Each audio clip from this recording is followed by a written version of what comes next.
नमस्कार, मैं हूं अतुल चौरसिया। आपका खर्चा आपकी चर्चा हफ्ता दर हफ्ता हम एक बार फिर से लेकर आए हैं न्यूज़ लॉन्ड्री का हिंदी पॉडकास्ट एनएल चर्चा। इस हफ्ते चर्चा में हमारे साथ स्टूडियो में दो खास मेहमान जो बैठे हुए हैं उनसे मैं आपका परिचय करवा दूं। हमारे साथ हमारे सहयोगी मनीषा पांडे और शार्दुल कात्यायन हैं। आप दोनों का बहुत बहुत स्वागत है चर्चा में। हेलो। और इसके अलावा हमारे साथ ऑनलाइन जुड़ रही हैं अनुराधा चेन्नॉय, जो कि प्रोफेसर रही हैं जवाहरलाल नेहरू यूनिवर्सिटी से, और डीन के तौर पर भी उन्होंने अपनी सेवाएं दी हैं। आज जो महत्वपूर्ण विषय है हमारी बातचीत का, अंतर्राष्ट्रीय मसलों पर ईरान के साथ इसराइल का जो कॉन्फ्लिक्ट है, अमेरिका के साथ G7 समिट हुआ, इसके अलावा पाकिस्तान के जो सेना प्रमुख हैं उनको डोनाल्ड ट्रंप ने लंच पर बुलाया, और भारत के प्रधानमंत्री G7 की यात्रा से है। तो बहुत सारी चीज़ें एक दूसरे से जुड़ी हुई हैं और इस पर आज हम थोड़ा विस्तार से बातचीत करेंगे। बहुत बहुत स्वागत है मैम आपका चर्चा में। नमस्कार जी। और इसके अलावा हमारे साथ थोड़ी देर में स्मिता शर्मा जुड़ेंगी। स्मिता शर्मा को आप लगातार चर्चा पर एक हफ्ते के अंतराल पर सुनते रहते हैं, देखते रहते हैं उनके शोज़ को। जो महत्वपूर्ण विषय हैं उसको शार्दुल आपको बताएंगे थोड़ी देर में, लेकिन उससे पहले एक दो बहुत ज़रूरी जो जानकारियां हैं वो मैं आपको दे दूं। सबसे पहले एक जानकारी ये कि अब जो चर्चा हमारा पॉडकास्ट है ये पेवॉल के पीछे है। अब ये सिर्फ उन्हीं श्रोताओं के लिए उपलब्ध होगा जो न्यूज़ लॉन्ड्री के सब्सक्राइबर हैं। तो अगर अभी तक आपने न्यूज़ लॉन्ड्री को सब्सक्राइब नहीं किया है तो कर लीजिए, क्योंकि चर्चा में या फिर हफ्ता में हमारे जो तमाम ये पॉडकास्ट हैं उसमें बहुत सारे ऐसे एक्सपर्ट और तमाम लोग आते हैं जो बहुत सारी ऐसी जानकारी भरी बातें बताते हैं जिसके लिए आपको थोड़ा सा जर्नलिज्म में इन्वेस्ट करने की ज़रूरत है। और एक और छोटी सी जानकारी आप लोगों के लिए, जो हमारा एनएल सेना प्रोजेक्ट से जुड़ा है। हमारा जो नया एनएल सेना प्रोजेक्ट है वो ई वेस्ट से जुड़ा हुआ है, और भारत जो कि अपने ही द्वारा पैदा किए जा रहे इलेक्ट्रॉनिक उपकरणों के कचरे में बुरी तरह से घिरता जा रहा है। तमाम तरह के स्मार्टफोन से लेके सर्वर से लेके लैपटॉप से लेके टेलीविज़न, मतलब एक बहुत बड़ा कचरा एक तरह से ऐसा पैदा हो रहा है जिससे निपटने के कोई बहुत पुख्ता संसाधन या तरीके हमारे पास अभी नहीं हैं। और इस जहरीले कचरे की मात्रा को संभाल पाना भारत के लिए एक चुनौती बनता जा रहा है, और इसके इर्द गिर्द एक कॉरपोरेट भ्रष्टाचार और सरकारी जो हीला हवाली है, लेट लतीफ़ी है, या उससे उसको नज़रअंदाज करने की जो एक प्रवृत्ति है, वो सारी चीज़ें मिलकर इसको बहुत एक बड़ी पर्यावरण की चिंता के रूप में तब्दील कर रही हैं। तो हमारा ये एनएल सेना प्रोजेक्ट इस समय चल रहा है, इसको आपकी मदद की सख्त ज़रूरत है। इसमें जल्दी से जल्दी और ज़्यादा से ज़्यादा मदद करके इस एनएल सेना प्रोजेक्ट को आप पूरा करें, ताकि हम एक जो नया संकट आसन्न है, जो आने वाला है हमारे सामने पर्यावरण के नज़रिए से, उससे निपट पाएँ। और इसके अलावा हमारा जो हवा का हक, जो 1 साल से तक चलने वाला हमारा कैंपेन है फाइट टू ब्रीथ करके, उसको वो भी अभी जारी है। दिल्ली की हवा लगातार, दिल्ली और पूरे उत्तर भारत की जो हवा है, ज़्यादातर शहरों की हवा हमेशा थोड़े थोड़े दिनों के अंतराल पर ख़राब हो जाती है। इससे निपटने के लिए क्या तरीके हो सकते हैं, जो हमारे सरकारें हैं, जो हमारे नेता हैं, जो इसके लिए ज़िम्मेदार अथॉरिटीज़ हैं, वो क्या कर रही हैं, उनको इस ओर जागरूक बनाने के लिए, उनको इस पर काम करने के लिए मजबूर करने के लिए हमने ये कैंपेन शुरू किया है, जो साल भर तक चलने वाला है। ईरान और इजराइल के बीच जो लड़ाई है वो 8वें दिन में प्रवेश कर गई है, यानी जब तक आपके पास ये पॉडकास्ट पहुंचेगा 9वां दिन होगा। देखते हैं कि इसको रुकने की क्या सूरत बनती है, क्या कोई इसमें आगे का रास्ता खुलता है जिससे कि ये लड़ाई बंद हो। अभी जो संभावनाएं हैं उसमें ये भी दिख रहा है कि शायद अमेरिका भी किसी न किसी रूप में इसमें शामिल हो सकता है, ईरान पर हमले के रूप में।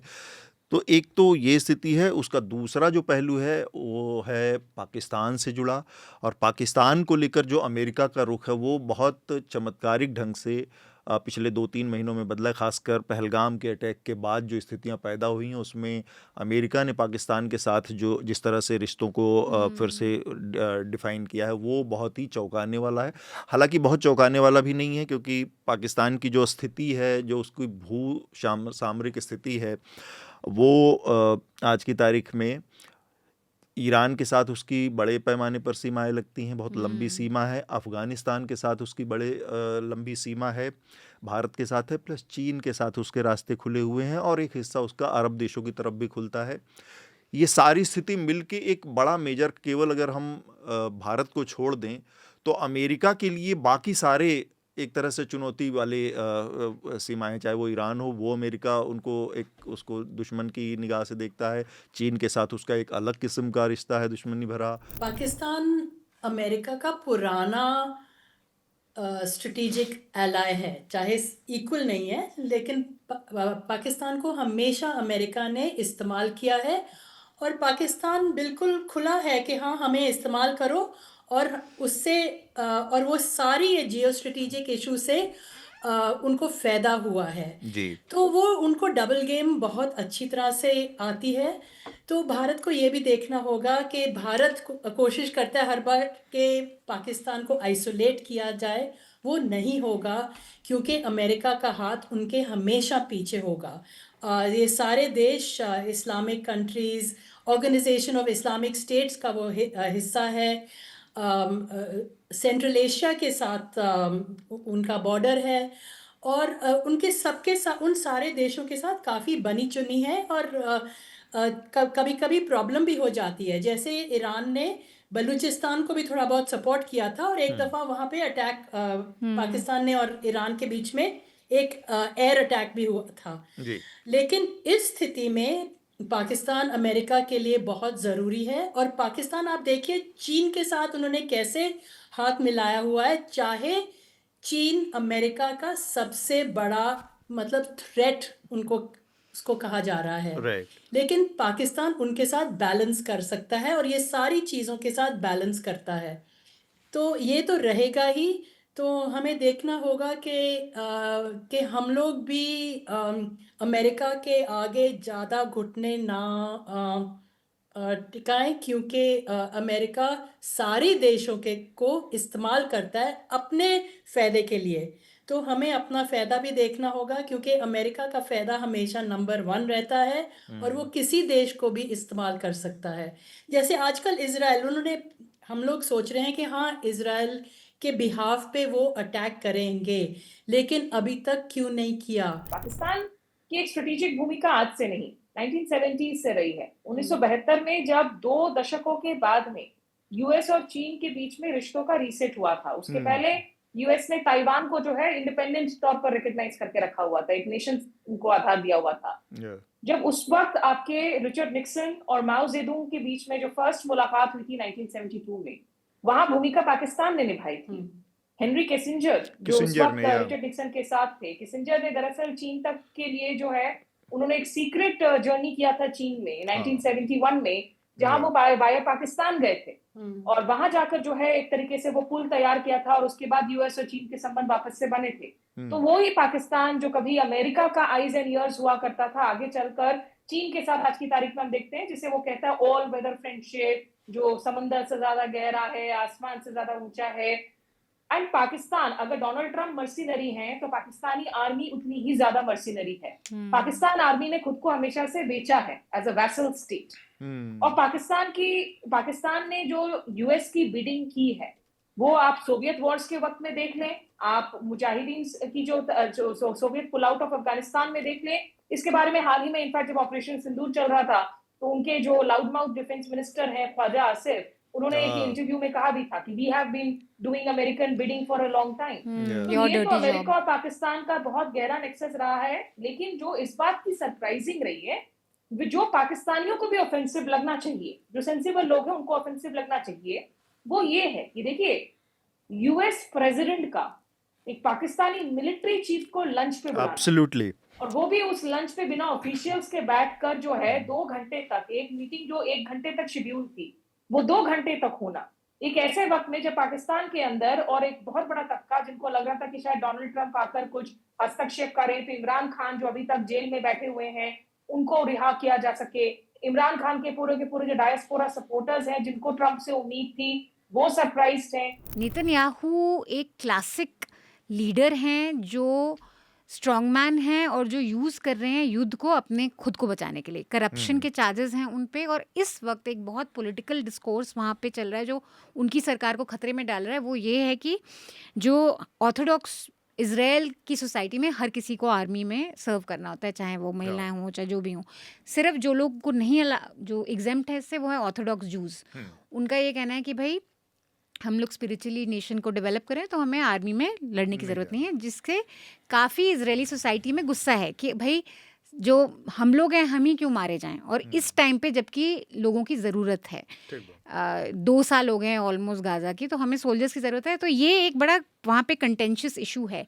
नेतन्याहू की सरकार ऑर्थोडॉक्स जूज़ की वजह से बची हुई है, एक ट्रिकी उनका कोलिशन है, और सुप्रीम कोर्ट ने बोल दिया है कि ये एग्जेम्पशन, वहाँ के सुप्रीम कोर्ट ने बोला है कि ये एग्जेम्पशन वो नहीं है, कॉन्स्टिट्यूशनल नहीं है। तो ये प्रेशर एक सोसाइटी का कि इनको मिलिट्री में सर्व करना चाहिए, खुद की सरकार उनकी डामाडोल हो सकती है इस इशू पे, अगर क्योंकि ऑर्थोडॉक्स जूस जो उनको सपोर्ट करते हैं उन्होंने बोला हम सपोर्ट पुल कर देंगे अगर ये ड्राफ्ट एग्जेम्पशन हमसे ले ली गई। और रिजीम चेंज के बारे में स्मिता ने भी बोला, अनुराधा ने भी बोला, रिजीम चेंज कब से कर रहे हैं? 1953 में जो एग्जाम्पल दिया, यही लाए थे शाह को, जिसको हटा के फिर 1979 में ये खमेनी वाली ये रिजीम आई रेवोल्यूशन के बाद। तो ये अमेरिका की गलतियां हैं, ये अफ्रीका में हुआ, ये एशिया में हुआ, एशिया में कितने देशों में हुआ। हेनरी किसिंजर एक डिक्लेयर्ड वॉर क्रिमिनल है जिसको नोबेल पीस प्राइज मिला था। अमेरिका का ऐसा कौन सा राजनयिक है और बड़ा नेता है जो वॉर क्रिमिनल नहीं है?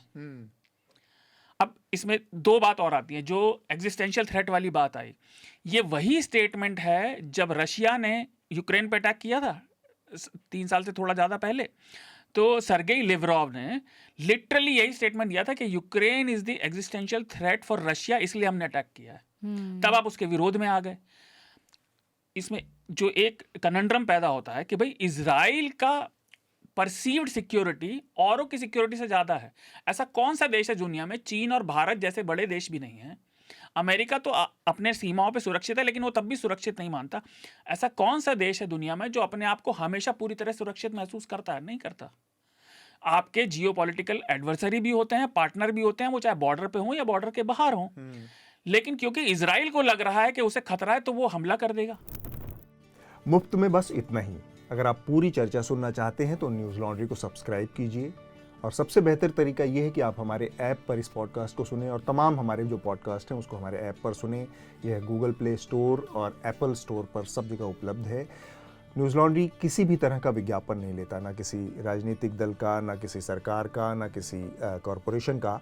हम सिर्फ और सिर्फ कोशिश करते हैं कि पब्लिक इंटरेस्ट का जर्नलिज्म करें, पब्लिक जनहित की पत्रकारिता करें, और इसके लिए लोग इसमें इन्वेस्ट करें, लोग पत्रकारिता में निवेश करें। उसका तरीका है सब्सक्रिप्शन।